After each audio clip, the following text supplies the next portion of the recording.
ठीक हो जाए। सर दिल्ली में गए थे, बात मैं नहीं दिल्ली में करी? नहीं गया था, मैं शिलोंग गया था और मैं गुवाहाटी से आज वापस आ रहा हूँ वाया शिलोंग। सर दिल्ली से आपके पास कोई कॉल आया था क्या अभी, मतलब बीजेपी के साथ कुछ कॉल्स बात? आए हैं, लेकिन मैंने अपना पोजीशन क्लियर रखा है कि गवर्नमेंट में बैठने के लिए 2-3 लोगों ने बात भी किया है, लेकिन हमें कॉन्स्टिट्यूशनल सोल्यूशन चाहिए।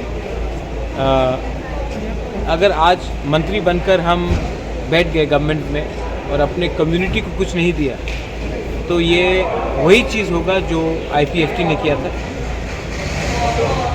हम चाहते हैं कि हमें एक सम्मान से एक कॉन्स्टिट्यूशन, जो दिल्ली ने हमें बुलाया था इलेक्शन के पहले, उसी बात में बात शुरू कीजिए। बात हम लोग कॉन्स्टिट्यूशनल सोल्यूशन चाहते हैं। जब कॉन्स्टिट्यूशनल सोल्यूशन का बात होगा, उसी के बाद हम गवर्नमेंट के बारे में सोचेंगे, वरना बिना अपने 14 लाख तिपरासा को कुछ देकर अगर 2-3 लोगों को मंत्री बना दिया, तो ये हमारे तिपरासा, हमारे जनजाति के संग नाइंसाफ़ी है। सर ओथ टेकिंग के बारे में आप लोगों का क्या डिसीजन है अभी? वोट टेकिंग तो हम नहीं कर रहे हैं, वोट टेकिंग तो ऑनरेबल CM मानिक शाह जी कर रहे हैं। और आपके जो MLAs हैं उनके एक हम लोग साथ तो होंगे? नहीं, हमारा तो वोट टेकिंग कल नहीं है, कल तो शायद सिर्फ मंत्रिमंडल का है। आप लोगों का कब है कोई वो तो decide? जब ये लोग नोटिफाई करेंगे तभी होगा, ये तो मेरे नॉलेज में नहीं है। असम का CM ने आपको बुलाया जो बेटर पीपल एंड छोड़ के उसको सबको लागत करने के लिए, उसके विषय में आसाम के CM ने बुलाया, बात किया। मैं समझता हूँ उनका क्या पॉइंट है, उसको भी समझना चाहिए मेरा पॉइंट।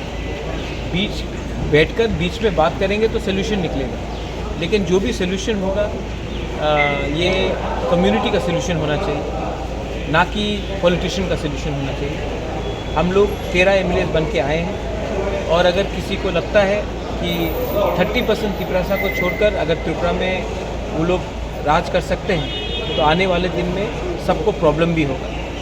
हम क्या चाहते हैं? हम भूमि पुत्र हैं, हम हानि पुसा हैं, हम अपना अधिकार चाहते हैं। आप हमारा अधिकार हमें दीजिए, सम्मान से दीजिए, हम बात करेंगे। अगर आपको लगता है कि सिर्फ ये अलायंस होगा सिर्फ क्योंकि मंत्री बनना है, तब अलायंस नहीं होगा।